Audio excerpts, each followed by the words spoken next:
चलिए जी शुरुआत करते हैं एक्सरसाइज नंबर 6 से।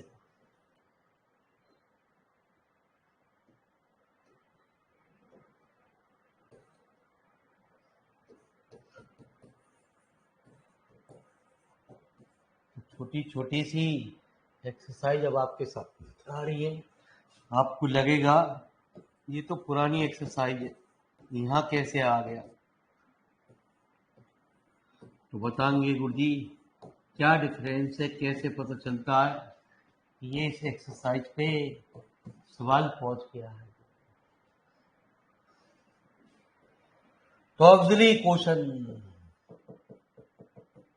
m square plus m minus 6 equal to 0, m square plus 3m minus m plus 3 minus 2 m plus 3,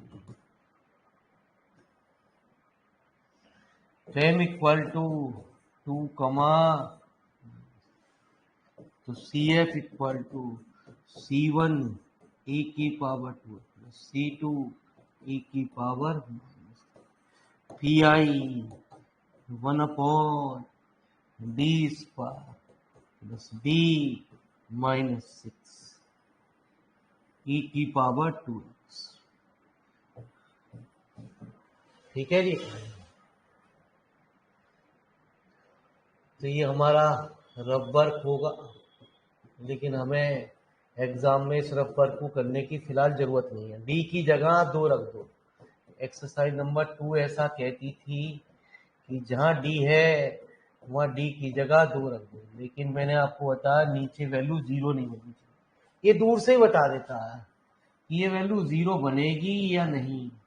ए की value 2 है यहाँ पे, क्या एम की वैल्यू भी 2 आ रही है?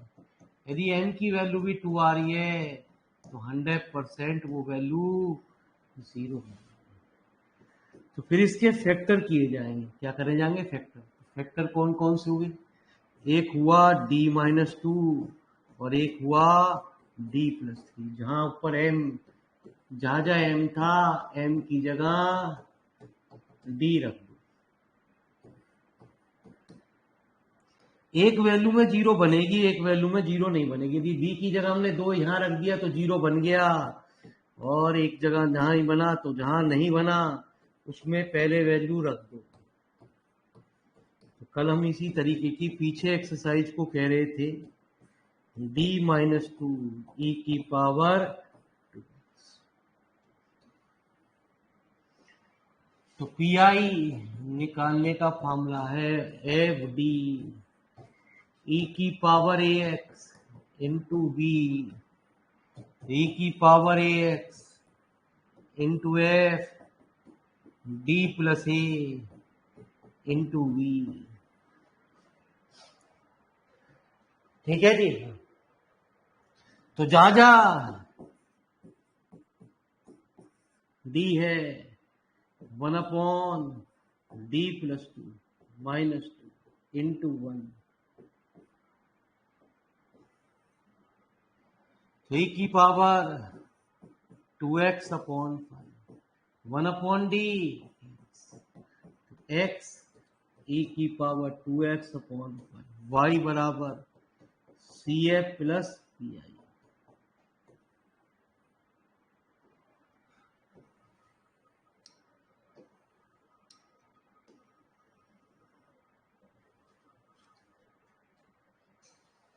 तो लिखो जी फटाफट बोल दो।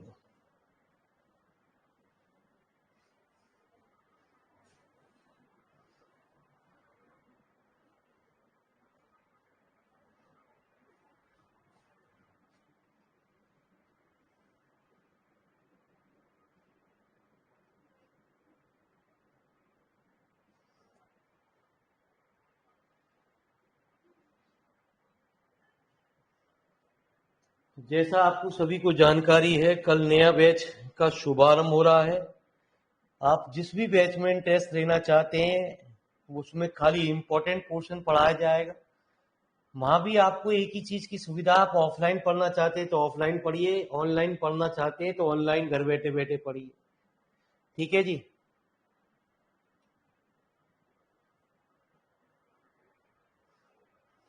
तो जो भी बच्चा जिस मोड में पढ़ना चाहता है गुरुजी, मोस्ट वेलकम।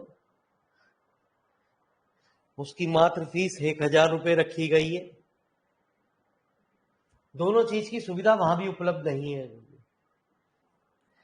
चलेगी वहां से ही, जैसे पहले क्लास चलती थी वैसे ही चलेगी, लेकिन बस चेंज कर दिया गया है क्लास के मोड को। खाली ऑफलाइन या ऑनलाइन वो डिसाइड करना पड़ेगा आपको। और जिसको पूरा पढ़ना है गुरुजी, वो इवनिंग वाले बैच में पढ़े, उसमें लिटिल लिटिल पढ़ाया जाएगा गुरुजी। लेकिन कोशिश यही है कि आज तक उसका इतिहास यही कहता है गुरुजी, अब तक ज्योमेट्री का हर ऑफलाइन टीचर इंपॉर्टेंट ही इंपॉर्टेंट पढ़ाता है गुरुजी। पहली बात तो एक बात को ध्यान रख लो, बस हम ही एक ऐसे पागल मूर्ख हैं जो आपको सारी चीज पढ़ाते हैं गुरुजी। ना वहां आपको 2D पढ़ाई जाएगी जो ऑफलाइन में किसी बच्चे टीचर के पास गए, ना वो 2D पढ़ाई जाएगी, लिखित में ले लो।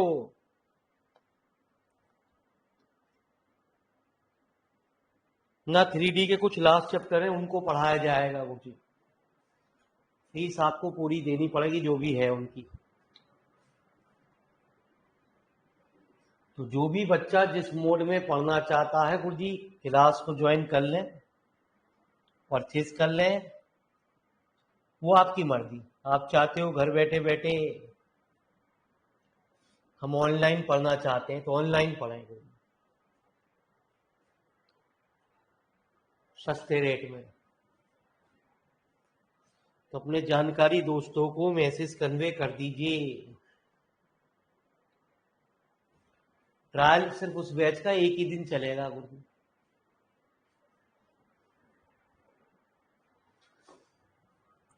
और ऑनलाइन क्या होती है, कहता है बच्चा तो इस बैच में एक फ्री ऑफ कॉस्ट वीडियो पड़ी हुई है, उसको देख लीजिए।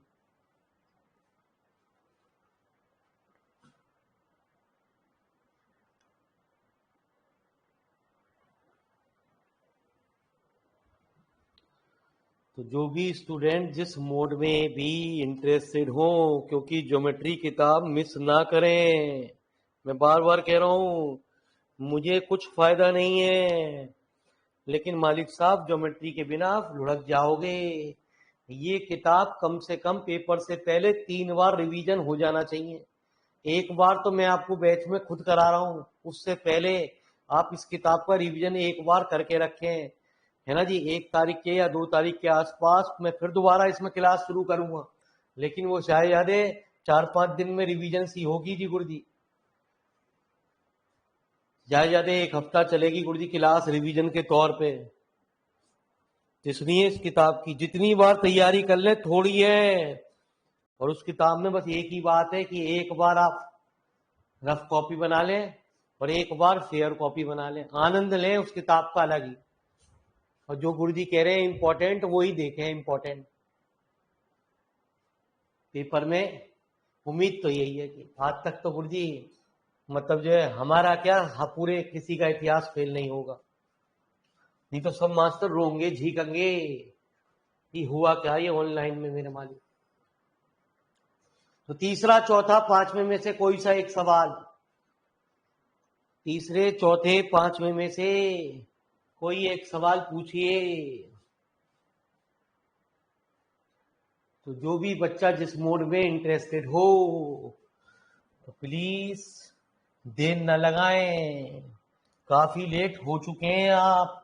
उसमें भी शाम वाले बैच में गुरुजी बैच आगे धीरे धीरे बढ़ता चला जा रहा है। दूसरा चैप्टर भी दी एंड की ओर अग्रसर हो चुका है। यदि आपका मन है तो पढ़ो, ना मन कोई बात ना गुरुजी। नहीं तो ये किताब तो 100%, मुझे मत गाली बकना, ये तो लुढ़काएगी। Auxiliary question, m square -5m + 6 = m square -3m -2m + 6 = 0। m -3 -2 m -3 = 0। m equal to 2, तो CF equal to C1 e की power 2x plus C2 e की power 3x। PI 1/d² minus 5D plus 6।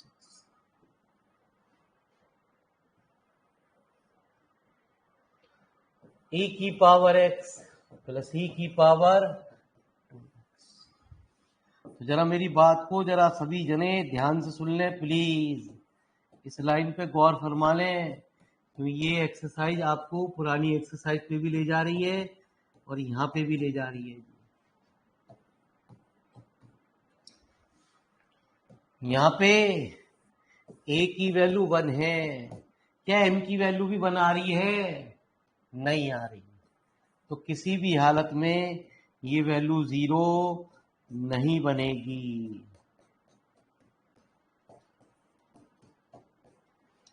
ठीक है, a की value कितनी है? 2 है। क्या m की वैल्यू भी 2 हैगी? तो 101% 0 बनेगा। तो 0 बनेगा तो फिर इसके फैक्टर होंगे 1/d-2 और d। बाकी आपकी मर्जी, बाकी आपके साथ ये दोस्त पढ़ रहे हैं गुरुजी, इनसे भी आप जानकारी ले सकते हैं कि कैसी किताब है भैया, याद हो जाएगी या नहीं हो जाएगी, ये तो ये जो पढ़ रहे हैं यही बता पाएंगे गुरुजी। ग्रुप में मैसेज करके या दोस्तों की घंटी बजा के, लेट मत हो गुरुजी, पढ़नी है तो पढ़नी है, नहीं पढ़नी तो नहीं पढ़नी गुरुजी। बाद में कोई फायदा नहीं देने जा रही, गाली मत बकना गुरुजी। e की पावर x सपोर्ट, कम पैसों में पढ़नी है ज्यादा में पढ़नी है वो आपको डिसाइड करनी है। ऑफलाइन पढ़नी है ऑफलाइन पढ़नी है, ऑनलाइन पढ़नी है ऑफलाइन पढ़नी है, जो चीज करो वो डिसाइड करो। चलिए साहब फटाफट लिखिए, धन्यवाद।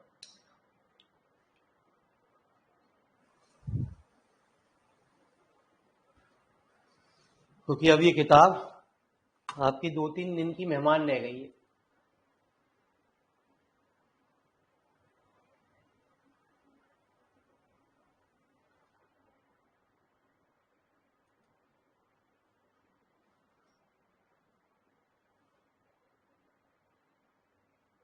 मुर्गी घंटी मैंने न बजाई है, किताब ही ऐसी है जो ना पढ़े वो फेल। ठीक है, ये लिखित में ले लो, कहीं पढ़ लो कहीं भी, जो ना पढ़े वो फेल। बाद में मुझे मत गाली बकियो, मास्टर तुमने कहले क्यों ना बताई। पास कराएगी तो वही कराएगी, फेल कराएगी तो भी वही कराएगी, बस इतना अंतर है।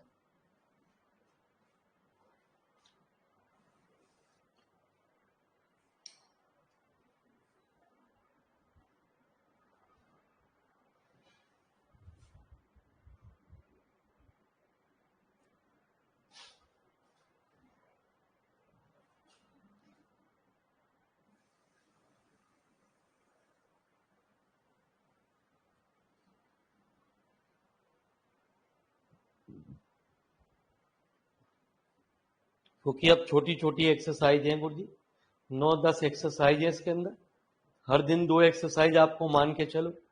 आज छठी पे चल रहे हो, छठी 7वीं आज हो जाएगी, 8वीं 9वीं कल हो जाएगी गुरु जी।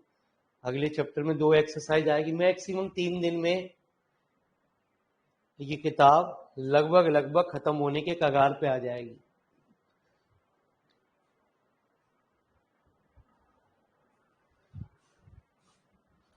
फ्राइडे या सैटरडे में इस किताब का हम टेंशन खत्म कर देंगे गुरु जी।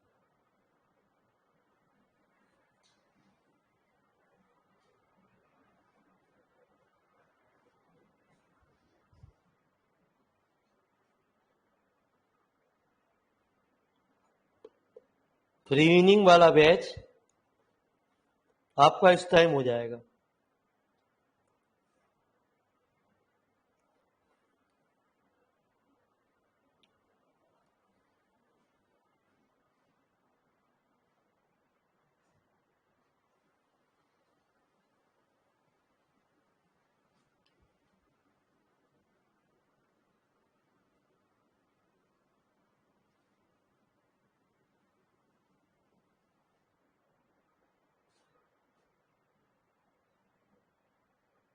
हो गया? अरे हो गया बालकों।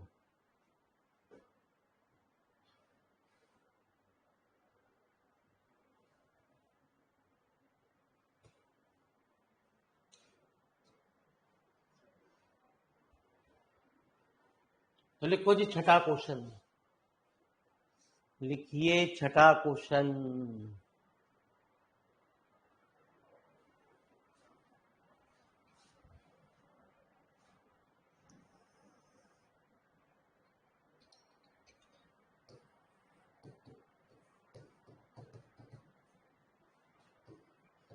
D square minus A square Y equal to cos hyperbolic A auxiliary question M square minus A square बराबर। ना दिमाग काम कर रहा हो तो सीनियर से पूछ लीजिए, जिसने पड़ोस में बीएससी करी हो, कि मैं ज्योमेट्री किताब नहीं पढ़ना चाहता, तो क्या मैं उस किताब के बिना पास हो जाऊंगा? और उस किताब के साथ लगी हुई है डिफरेंशियल इक्वेशन, बस इतनी बता दी। कॉस हाइपरबोलिक थीटा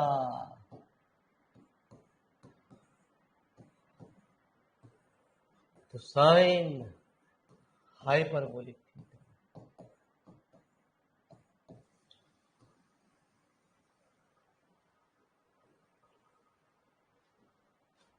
तो 1/d स्क्वायर माइनस ए। कॉस हाइपरबोलिक आ जाए तो आपको उसे e की पावर में चेंज करना पड़ेगा जी।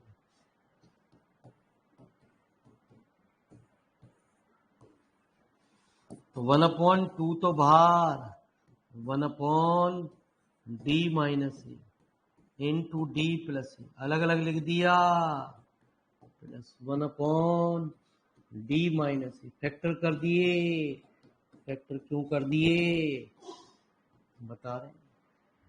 ए की वैल्यू ए है और वही वैल्यू एम की भी है, पर एम की वैल्यू निकाली आपने।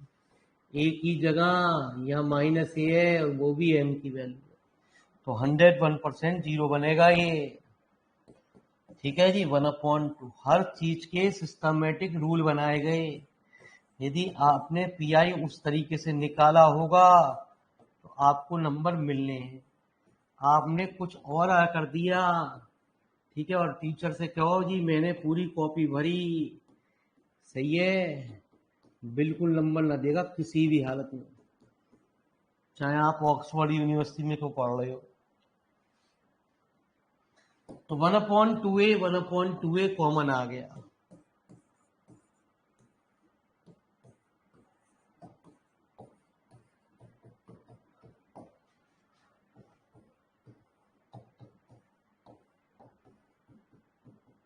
तो 1 मैंने आपको समझाने के लिए लिखा, 1/,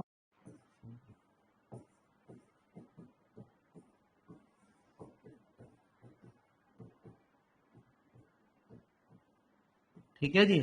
आप अपने आप को बड़ा धन्य मानो गुरुजी, जो आपने ऑफलाइन की बजाय ऑनलाइन को चूज किया है, क्योंकि इसमें से जो टेंशन वाले सवाल थे ना, जितने भी टेंशन वाले सवाल थे वो किताबों में से हटा दिए गए।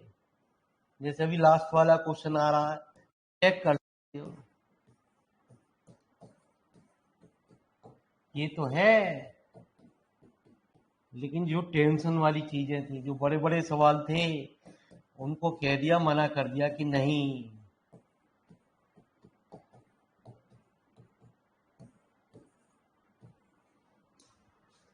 ठीक है जी, यहां भी छोड़ सकते थे। अभी मैंने आपको बताया ये दोबारा से बन गया साइन हाइपरबोलिक, तो कंप्लीट सॉल्यूशन हुआ CF प्लस PI। तो प्लीज जल्दी फटाफट नोट करें, आनंद लें आज एक्सरसाइजों का।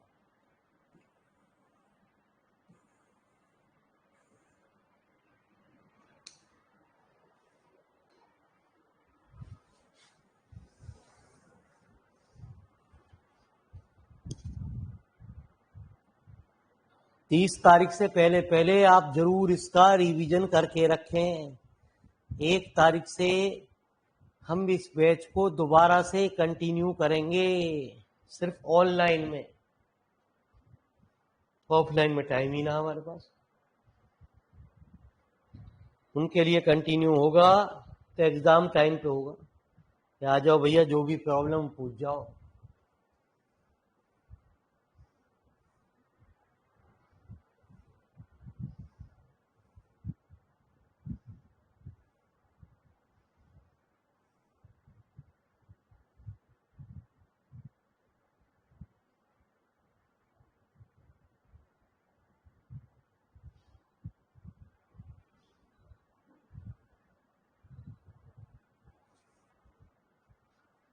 कोई शंका हो किसी के मन में तो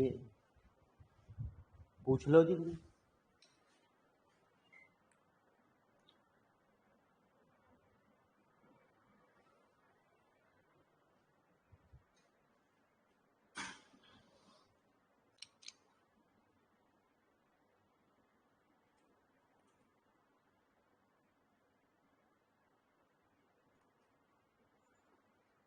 हैंड रेज ऑप्शन बढ़िया है मालिक, घंटी बजती है तुरंत और किसी भी जने को यूं नहीं पता चलता कौन बोल रहा है।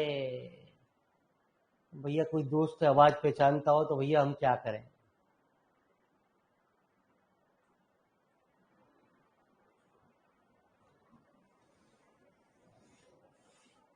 ऑनलाइन में आप दोबारा अपना नाम बदल के भी ले सकते हो, कोई टेंशन वाली बात ना।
तो आइए गुरुजी चलते हैं एक मजेदार क्वेश्चन की ओर।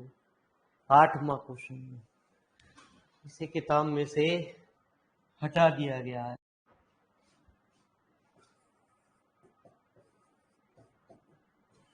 तो D square minus 4d plus 4y 8 x square plus e की पावर 2 प्लस साइन 2x।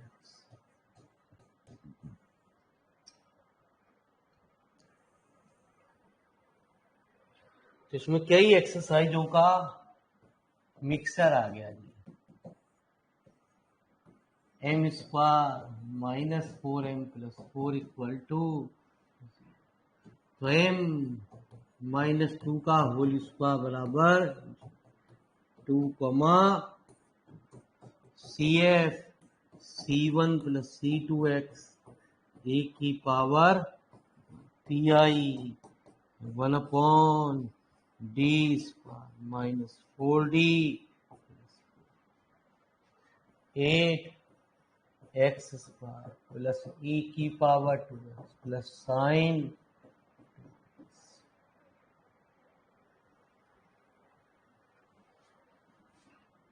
तो मालिक साहब 8 तो बाहर लिख लो, 1/, इसमें लिख लो d माइनस 2 का होल स्क्वायर, इसमें लिख लो d माइनस 2 का होल स्क्वायर ई की पावर, इसमें ऐसी रहेगी तो 1/।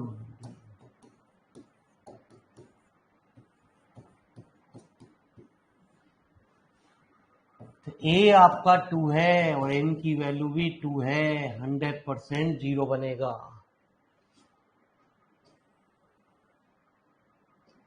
ठीक है जी। तो इसमें माइनस 2 का होल स्क्वायर कॉमन ले लो। जो एक्सरसाइज में बड़ा अच्छा सवाल था गुरुजी, उसको हटा दिए गए, बताओ।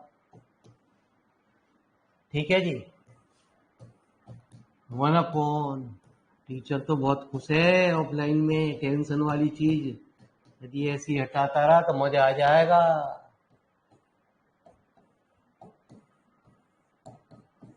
डी स्क्वायर की जगह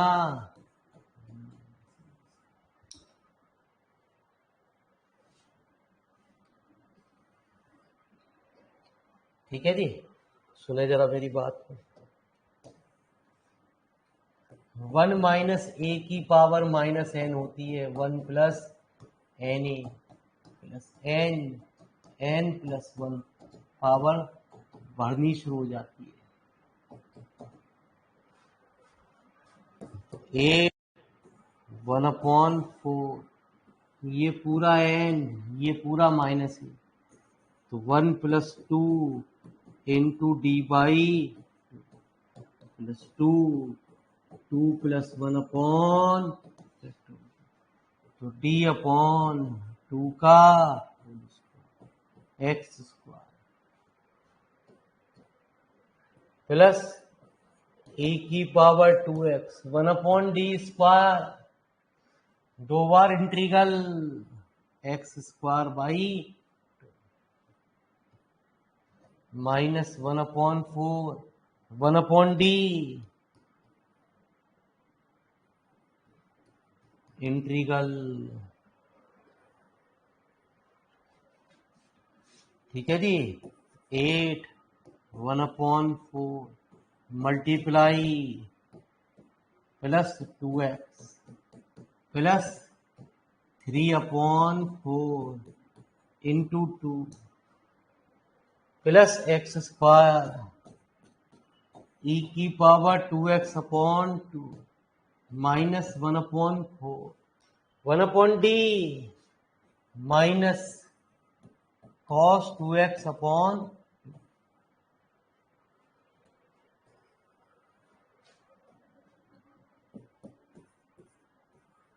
1/4 x square plus 2x plus 3y plus x square e की power 2x upon 2 plus 1/8 cos.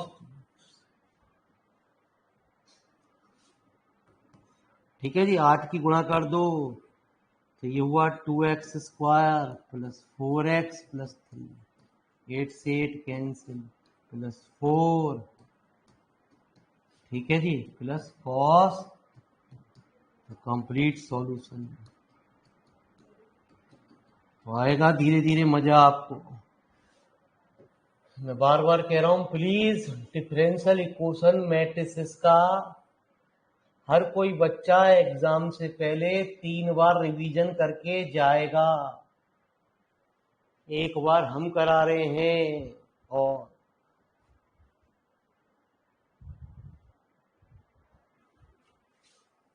बाकी आपकी मर्जी है।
चलिए गुरुजी आगे चलते हैं, प्रवेश करते हैं नेक्स्ट एक्सरसाइज की ओर।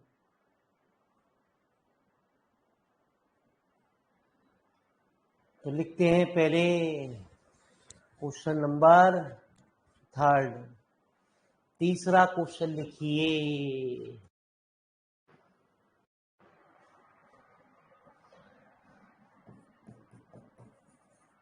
बहुत कुछ इस पीडीएफ में मौजूद है।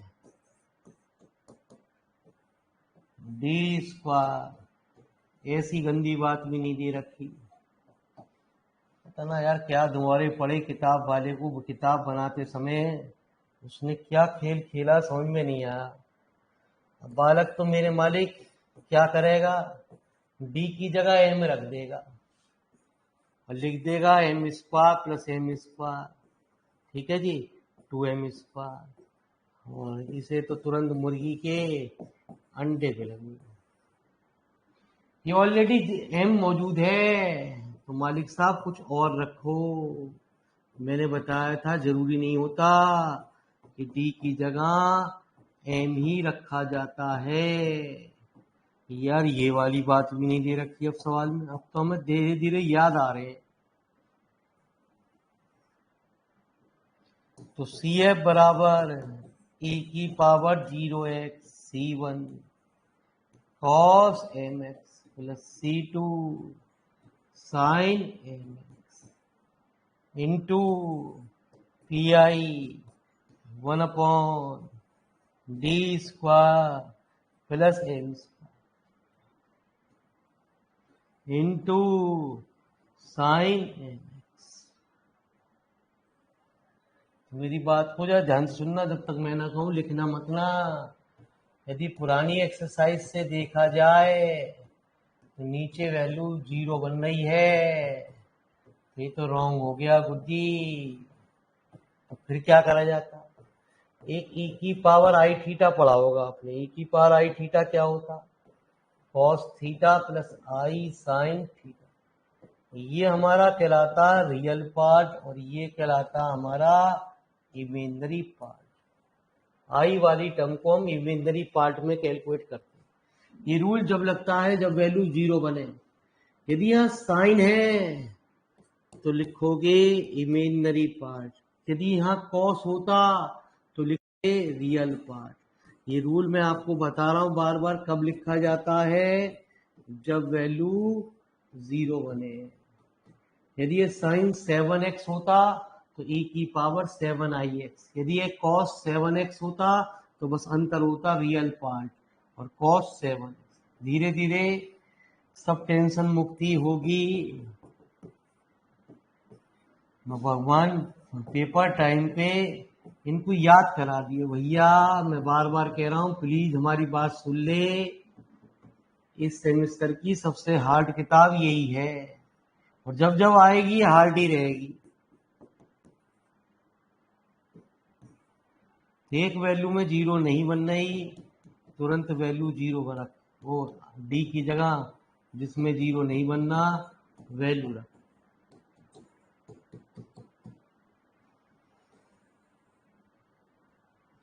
तो इमेजिनरी 1/2im 1/d माइनस आई और e की power I am x.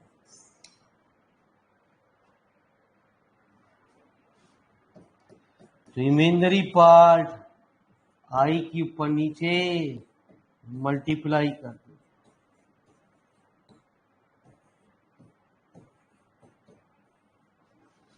One upon D plus I minus I into 1।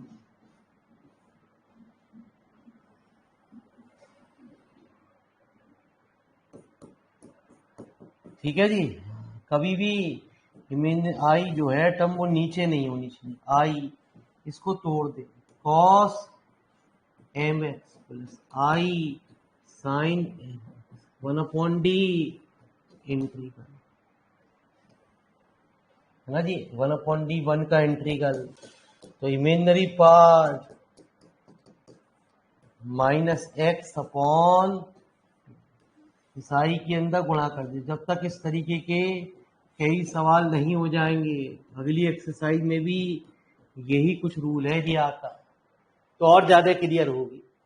Imaginary part जिसमें आई आ रहा हो, यदि बाहर रियल लिखा होता तो ये वाली टर्म होती है, जिसमें आई आएगा वो ली जाएगी टर्म। तो कंप्लीट सॉल्यूशन क्या हुआ, C F plus P I. तो लिख मेरे मालिक फटाफट।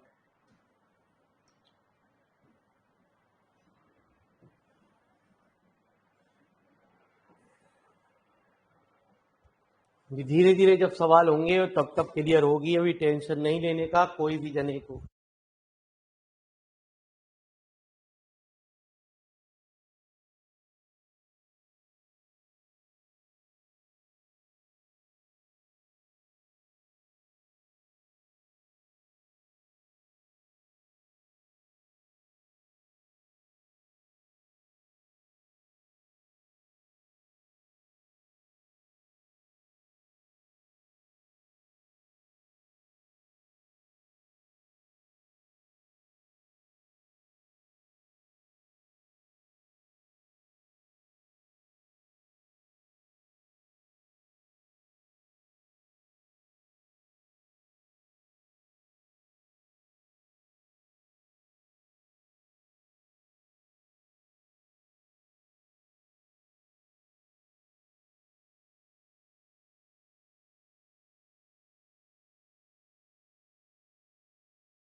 चलें गुरुजी, हो गया।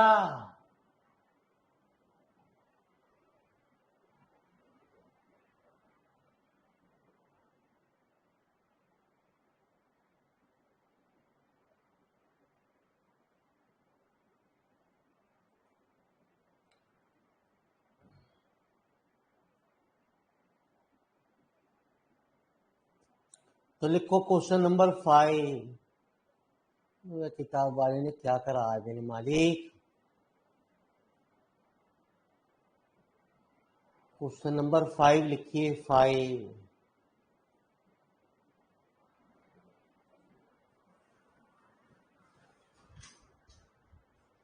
जो आपको सवाल दिए जा रहे हैं वो आसान है गुरुजी।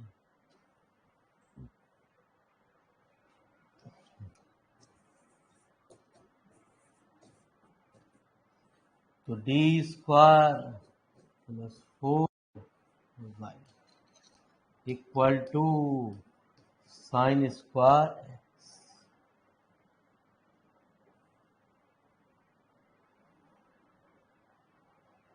सबसे पहले ऑक्सिलरी क्वेश्चन का यदि समझ करो 10 नंबर है ना जी, 7.5 नंबर का सवाल आता है। एक या 2 नंबर ऑक्सिलरी क्वेश्चन के हैं। सीएफ निकालने के असली नंबर है पीआई के।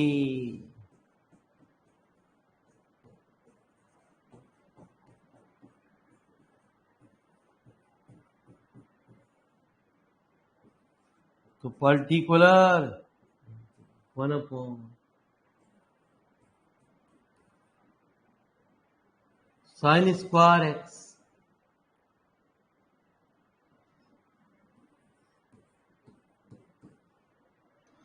तो 1 डी स्क्वायर प्लस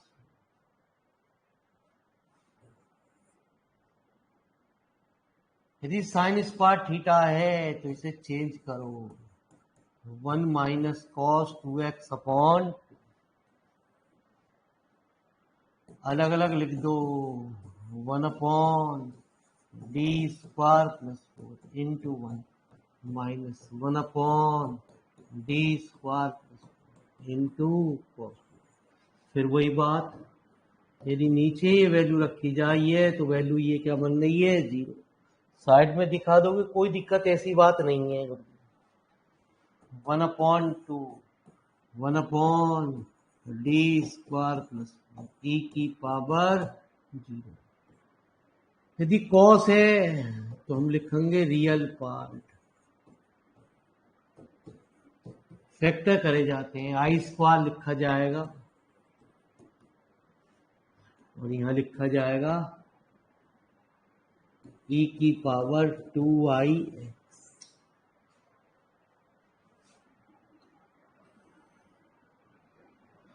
तो 1/2 जहां डी है वहां जी की जगह 0। तो real part 1/d plus 2i और डी ई की पावर 2i। तो 1/4 माइनस एक वैल्यू में फिर ये वैल्यू 0 नहीं बन रही।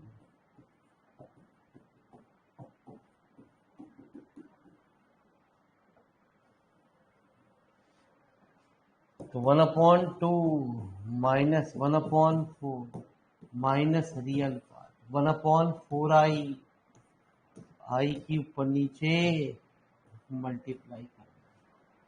ए की पावर 2ix को इधर ले जाओ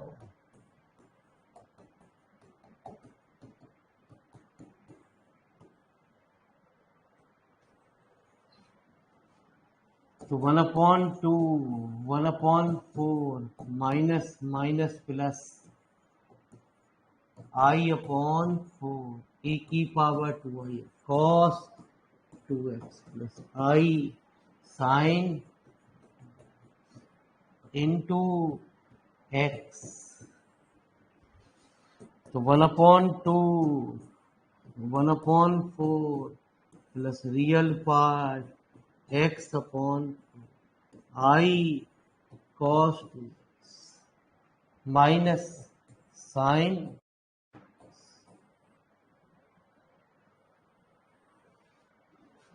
तो 1/2, 1/4 माइनस x अपॉन साइन 2, तो 1/8,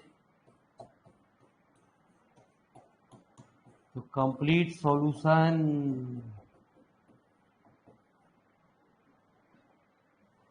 लिखो जी,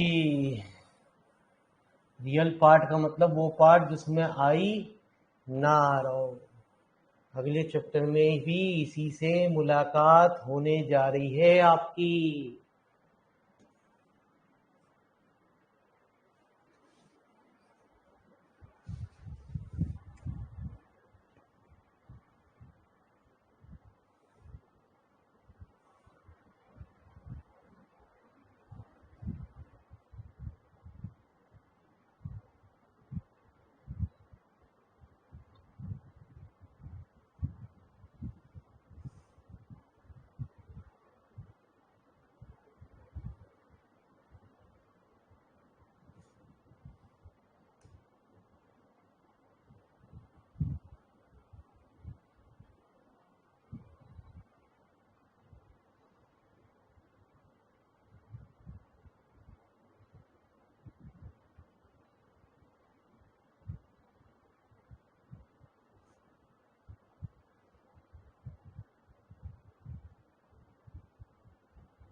तो आइए जी गुरु जी, नमस्कार जी। ठीक है, चलते एक और क्वेश्चन की ओर। 7th क्वेश्चन, एक छोटी सी एक्सरसाइज आपके सामने दोनों आई। इनमें जो ज्यादातर इंपॉर्टेंट काम है गुरु जी, वो है एक्सरसाइज नंबर 8। 7th का यूज मेन जो है वो नेक्स्ट एक्सरसाइज में यूज होगा गुरु जी। ठीक है जी। 8th एक्सरसाइज से अक्सर कहा जाता था एक क्वेश्चन पेपर में बनने की संभावना होती है।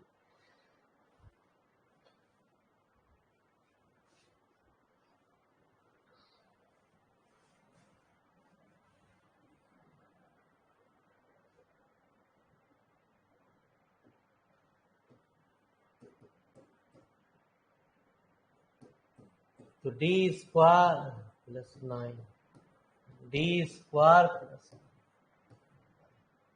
Equal to cos. तो आइए अब मेरी बात को ज्यादातर आपको क्लियर करेगा। एक बार फिर देखते हैं, खेल को समझते हैं। रुकिए और समझिए मैं क्या कह रहा हूं। M square equal to -1, M square equal to -1। जो नेक्स्ट चैप्टर है वो आपको एक पब्लिकेशन की किताब में दे रखा और एक पब्लिकेशन ने उस चैप्टर को दिया ही नहीं। देखो जी क्या होता, मेन इस चैप्टर का यूज अगले चैप्टर में ही है। कहा जाता है उसका सवाल इसका आए ना आए, लेकिन पुराना इतिहास कहा जाता कि पहले वाले वो वाला चैप्टर का सवाल अक्सर पेपर में बनता है गुरु जी, अगले चैप्टर का, क्योंकि तो इसका पूरा यूज वहां आएगा जी। देखो जी अब क्या कह सकते हैं। C3 cos x plus C4 sin। इस बार कोई थ्योरेटिकल पोर्शन नहीं है, कोई भविष्यवाणी करे और उस टीचर की भविष्यवाणी सही हो जाए। ठीक है, पिछली बार तो थ्योरेटिकल चैप्टर थे तो भविष्यवाणी करी जा सकती थी, लेकिन इस बार टीचर भविष्यवाणी करने में असमर्थ है। वो करेंगे हो सके फंस जामे गुरु जी, कि उसका आवे ही ना गुरु जी। तो फिर वही बात, यदि डी स्क्वायर की जगह हम यहां रख दें वैल्यू तो 0 बन रही है गुरु जी, यहां नहीं रखनी। जहां 0 नहीं बन रही वहां रख।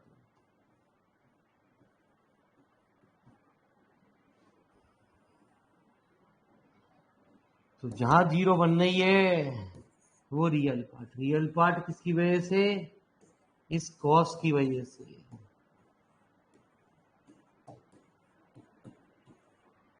यदि साइन होता तो इमेजिनरी पार्ट,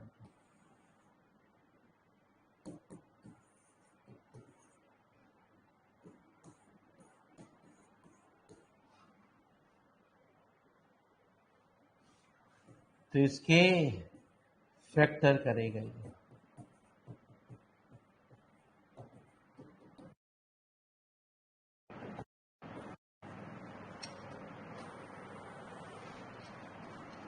तो रियल पार्ट -1/8, डी की जगह 3i रख दो, जिसमें 0 नहीं बनना जी। ठीक है जी। रियल पार्ट तो लिखने ही भूल गए, दिखे रियल पार्ट लिखा तो है। ठीक है जी।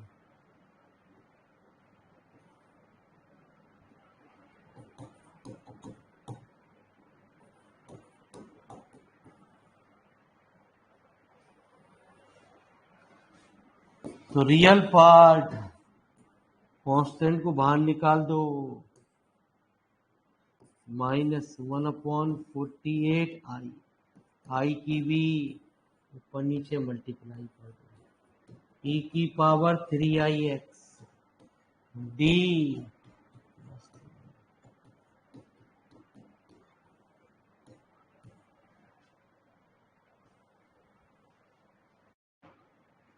तो real part I upon 48 cos 3x I sin 1 upon D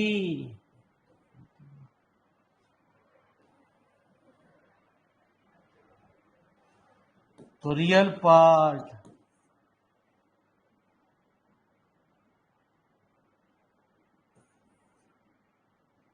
x upon 48 I के अंदर मल्टीप्लाई I की I से गुणा तो माइनस एक्स अपॉन 48।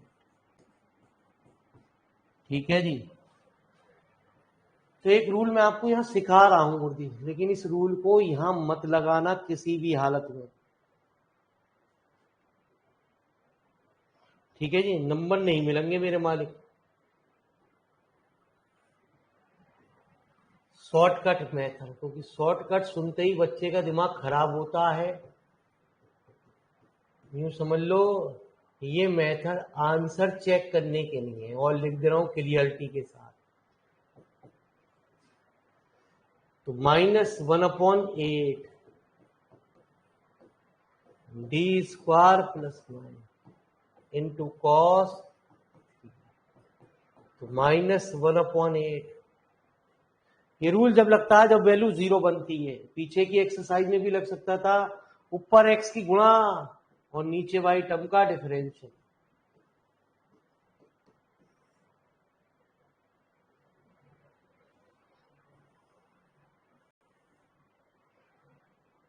तो -x अपॉन 16 1/d इसका एंट्री कर। तो ये 1 मिनट में आपको बता देगा कि आपने सही करा है नहीं करा है। क्योंकि यदि मैं हर सवाल में ये चीज सिखाऊंगा तो आपके दिमाग में है ना जी जल्दीबाजी ज्यादा रहती है। शॉर्टकट लगाओ शॉर्टकट। तो लिखो जी फटाफट गुरु जी।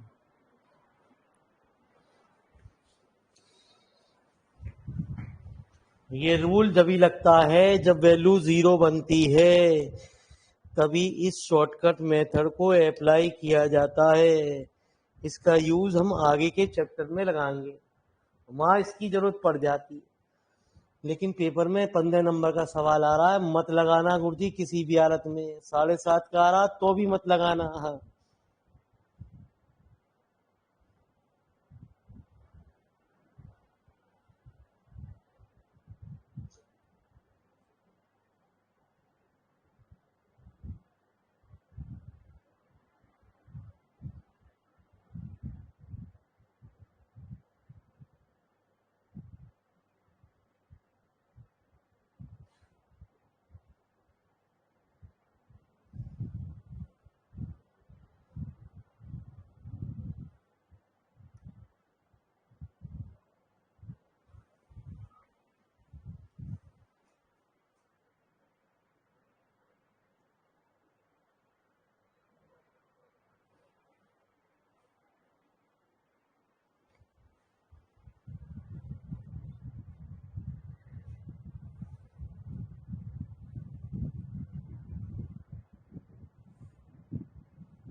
तो आइए न्यूमेरिकल में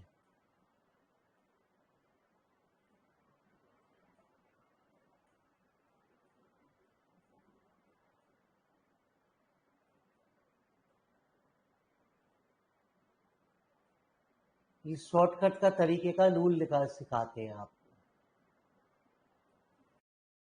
ठीक है जी, आइए।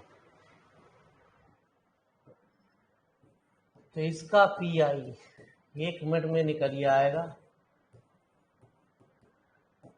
ऊपर एक्स की मल्टीप्लाई, नीचे वाई टर्म का डिफरेंशियल। बार बार ध्यान रखना, ये रूल जब लगता है ये इसका एंट्री कर। तो आंसर आ गया x/3 sin 6x।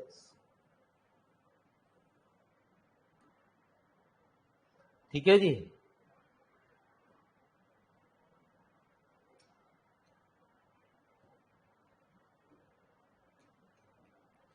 तीसरे का पी आई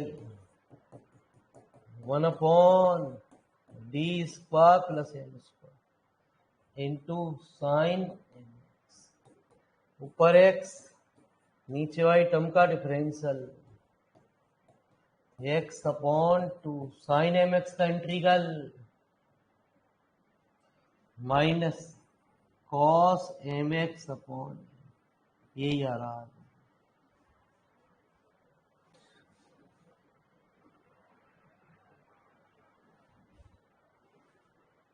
तो लिखो जी फटाफट गुरुजी, ये है हमारा कौन सा method? Shortcut method. P I निकालने का मैं बार बार लिख रहा हूं, मेरी बात पे गौर करना, मैं बार बार लिख रहा हूं आंसर चेक करने के लिए। सिर्फ ये वैलिड है आंसर चेक करने के लिए, नॉट अप्लाई इन एग्जाम।